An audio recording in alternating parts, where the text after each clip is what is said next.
कारण की माझ्या आईला भावाने छोट्या भावाने खूप मारलेलं आहे, तर ती दवाखान्यामध्ये आहे आता. तर मी आता कामावरून ना दुपारनं चालले, आत्ता वाजल्यात 1 वाजले असेल. तर मी निघाली घरी आता. तर मी घरी जाणार, माझं आवडणार आणि मग नंतर मी इंदापूरला निघणार. माझं माहेर इंदापूर. आणि माझ्या आईला खूप मारलेलं आहे. तर कायसाठी मारले, काय मारले, तिथं गेल्याच्या नंतर मी तुम्हाला सांगितलं. जसं मी निघेन तसं मी तुम्हाला सांगतो. आणि तसंच माझं ब्लॉग बघत राहते. मी तुम्हाला ब्लॉगमध्ये सगळं काय सांगते. तर मी आता तिथं काम केलं, दुपारपर्यंत काम केलं 1 वाजेपर्यंत. 1च्या नंतर मी आता बसमध्ये येते. आता मी घरी जाणार. घरी गेल्याच्यानंतर माझा आवडणार आणि मग मी निघणार. मी निघाली तुम्हाला कॉल करतेच. मी तुम्हाला सॉरी ब्लॉगमध्ये मी सांगतेच. चला बघा, मी शिवाजीनगरला आता उतरली आहे. आता माझी बस पण आली आहे. आली का? नाही आली बस. शिवाजीनगरला आता उतरली. शिवाजीनगरवरनं परत आता विश्रांतवाडी बस पकडायची. विश्रांतीवाडी बस पकडली की मग संगमवाडीमध्ये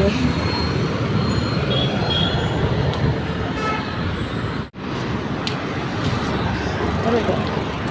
हे बघा, तसे पोचले इथं विश्रांतवाडीमध्ये. आता मी निघणार आहे घरी. आता काय करणार आहे मी घरी. आता बॅग ठेवते, मी तयार होते आणि लगेच निघते. मी तर सकाळी नाश्ता बी नाही, चहा पण नाही, काही घेतच नाही आहे. संध्याकाळी फक्त 1 टाईम जेवण वगैरे करते.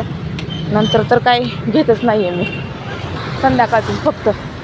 तर बघूया जेवण कधी भेटते आणि कधी नाही, पुढं काय होतं आहे. असंच माझा ब्लॉग बघत राहा आणि मी दाखवत जाते की पुढं काय काय काय काय होणार आहे. आता मी आता घरी आले. आता मी निघालेली आहे. आता मी स्वारगेटला जाणार. स्वारगेटवरून इंदापूर बस पकडणार आणि निघणार मी. तर माझा ब्लॉग तुम्ही असंच बघा. मी घरी येऊन आता तयार वगैरे झाली, बॅग वगैरे घेतलेली आहे. ही माझी बॅग आहे. ही बॅग मी काही उद्या लगेच येणार आहे संध्याकाळी.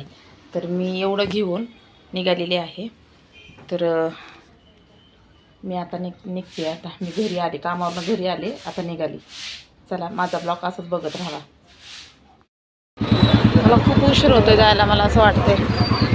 आणि संध्याकाळच्या घरी जायला बस पण नसतात. काही लोक चालत नाही. आता काय करा काय नाही. बघा स्वारगेटला आलेले.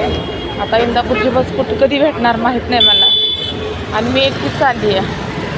माझ्यासोबत कुणी आलं की नाही आहे, कारण की स्नेहाचं कॉलेज आहे, सुमितचं कॉलेज आहे,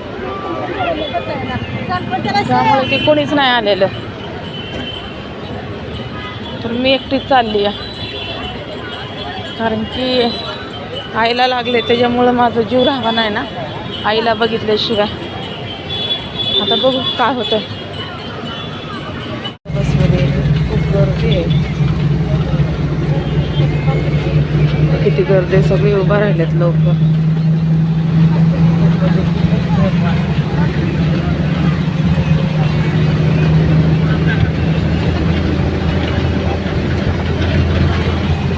भरपूर गर्दी आहे. बसमधनं उतरली. आता मी इंदापूरमध्ये आहे. तर बघा किती ट्रॉफिक आहे. मी माझ्या बहिणीच्या घरी चालली. बहिणीच्या घरी 5-10 मिनटं थांबून मी परत गावड्याला जाणार आहे, माझ्या माहेरी. मी जातच नव्हती तिच्याकडं, पण तिने फोन करून खूप आग्रह केला. ती म्हणली 5-10 मिनटं बस आणि मग तू जा तिकडं. तर म्हणलं ठीक आहे चालेल. आत्ता वाजले 7 आणि इकडं तर काय 8ला 9लाच बंद होतं सगळं. काय गाडी वगैरे काही शिकत नाही इकडे. रिक्षात बसून मी बहिणीकडे चालले. तिथे मी थोडंसं 5-10 मिनटं बसून आणि लगेच निघाले. मला हा वेळ झाला. सकाळपासून माझी ही तारांबळ उठते, कामावर, घरी, नंतर इकडे. हे बघा आमच्या बहिणीचं घर. आमच्या बहिणीचं घर.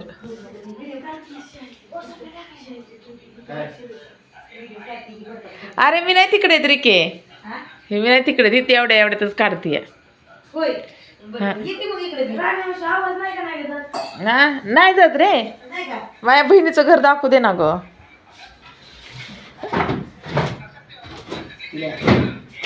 ही माझ्या बहिणीचा मुलगा. हा बघा तोंड कसं झाकून घेतलंय आमचा मेवणा. छान आहे ग माझ्या स्नेहाला पण दाखवायला. इकडं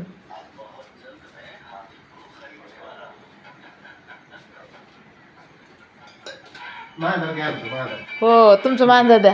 बघा आमच्या बहिणीच्या घरात बघा मांजराला किती हे करते. हा बघा आहे का, मांजराला किती जीव लावतात. मांजराला एवढी मोठी दोरी लावली या, एवढा जीव लावतात त्याला.